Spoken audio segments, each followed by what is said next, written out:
All right, we have comedian Charlie Berens joining us right now. Well, more than a comedian, you're an author, you're a musician, you're a journalist. You do many things. You make your own brandy, which is incredible, and you will be here at the beautiful Schubert Theater in Boston on March 13th. Thanks for joining us this morning. Appreciate it. Oh, yeah, no, thank you for having me. And I don't actually make the brandy. That might scare some people off, because if I were in charge of making the brandy, they might go blind. So I partner with someone who's really good at making the brandy, but I did taste test it. So we got that going for us. Right. Well, taste testing is important research in the world of alcohol. For sure. It really is. Yeah. Brand, you know what? I don't personally see a lot of celebrity brandies. I see a lot of celebrities, involved in some kind of tequila or some kind of scotch, but never really brandy. Why did you choose the brandy? Well, there's a reason you don't see a lot of celebrities that into brandy, because not a lot of people drink it. But in Wisconsin, a lot of people drink it. It's the drink of Wisconsin is the brandy old fashioned.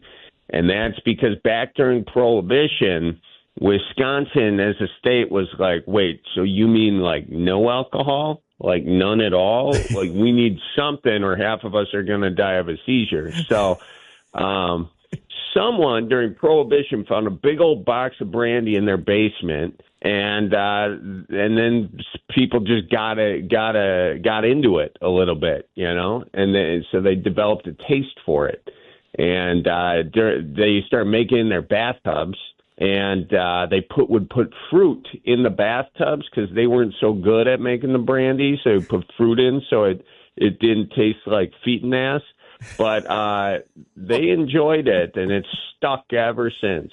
Well, maybe it's a good thing they didn't find a case of like, Galliano or or something else. Yeah. It would have been very different. Well, so is Wisconsin still the drunkest state in the union? I remember never hasn't been. Never hasn't been. You guys are just amazing. You're like the Yankees of drunks. You just keep winning. Yeah.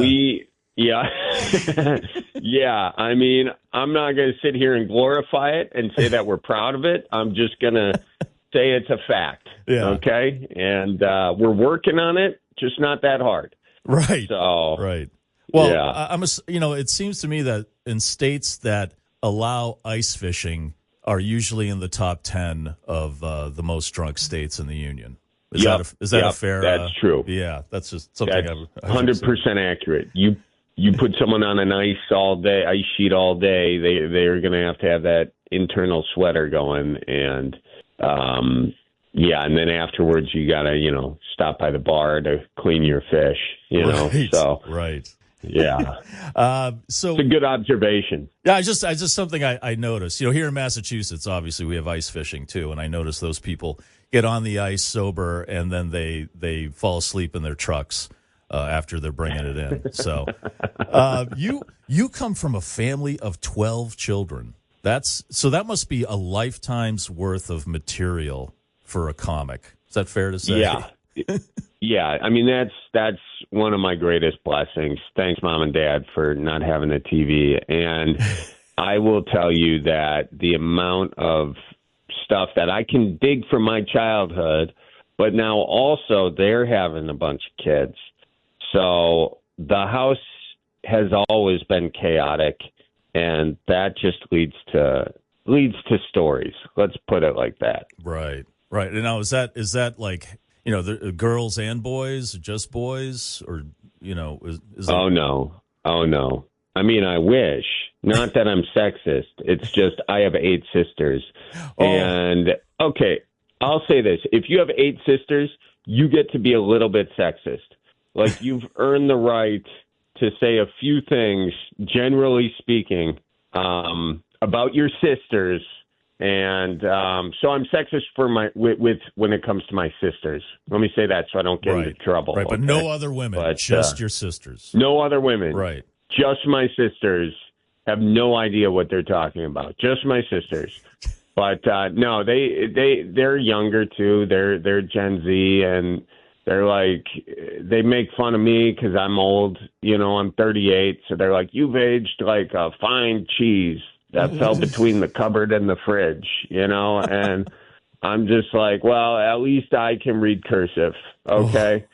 So, Yeah. at least I can read a clock. You know what I mean? At least I know what time it is. Yeah. I know how to write out a check. Yeah, I do. I had a friend I grew up with who was the youngest of 13, and it was 12 boys and 1 girl. And oh my gosh, I can't even imagine. Now the girl was like the 3rd oldest, so I never really got to know her. But I can't even imagine what it was like trying to date her.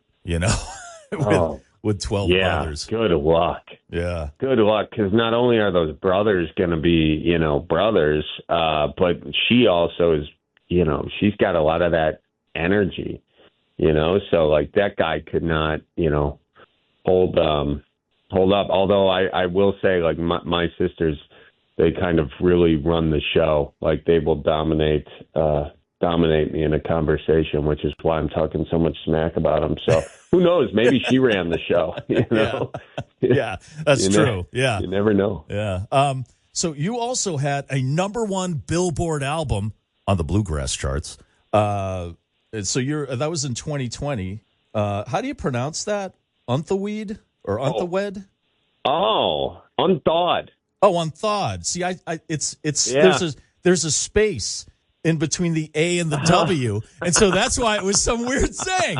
Okay, so it's just Unthawed. Oh, that is hilarious. Well, that's like is that technically a typo? I guess it is. So Unthawed. Okay. It might be a typo. Yeah, that might have been my fault.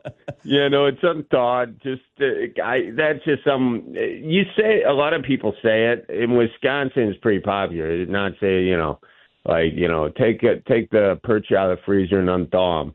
And like, it's like, unthaw them. They're in the freezer. They're already unthawed. It's like, quit playing tricks with my brain. Just do what I ask, So what do you what do you play? I play guitar. I play harmonica, and I don't play them super well. The other guy in the band, Berens and Gruel, is Adam Gruel, and he's the lead singer of Horseshoes and Hand Grenades. And so he's basically like my music coach. I mean, I've been playing since I was a kid, but I'm not as good as Adam, obviously. But we just had a lot of fun, bringing together. He's an incredible musician. I'm an okay comedian. And so what we put together was a decent album, and people enjoyed it. It reminded me of the album that Steve Martin put out in the I think it was the late 70s, where one side was his stand-up and the other side was his like banjo. Yes. Yes. Do you have any plans to do something like that? I mean, that could be cool. That could be very cool. I do like that idea a lot. And he is an incredible musician, and he's at a different level. I'll tell you, there's not going to be one side of an album that's just me playing music, because I'm not that good. But if I get someone who is really good, and then I can collaborate with them, then that's how that works. Kind of like the Brandy thing. Yes, exactly. Like, you listen to my music, you'll go blind too. So, I got to be able to collaborate with someone. Well, you're coming to Boston. You're going to be at the Schubert Theater, beautiful, ornate theater over there on Tremont Street on March 13th, dangerously close to St. Patrick's Day. Now, I'm assuming you've been in Boston before, but have you ever been during the week of St. Patrick's Day? No, but my buddy who I collaborate with, Billy Deuce, he does a lot of Boston comedy, and he is an Irish Catholic guy from Boston, and he has told me about their ways, and he's warned me about this St. Patrick's Day situation. So now I come from Milwaukee, where we got the Midwest Irish Catholic drunk. See, look at this. Maybe I'm drunk right now. Really. So we'll see what happens. I'm just slurring my words thinking about St. Patrick's Day in Boston right now. Let me tell you that. Yeah. It's one of those things. Either you just let the flood carry you off, or you escape as quickly the city as you can and hide out and like live in your car in a mall parking lot for like 3 days, just to stay away from the carnage. It gets really insane. Have you played in Boston before? Yeah, I played the Wilbur. Oh, yes. Yeah.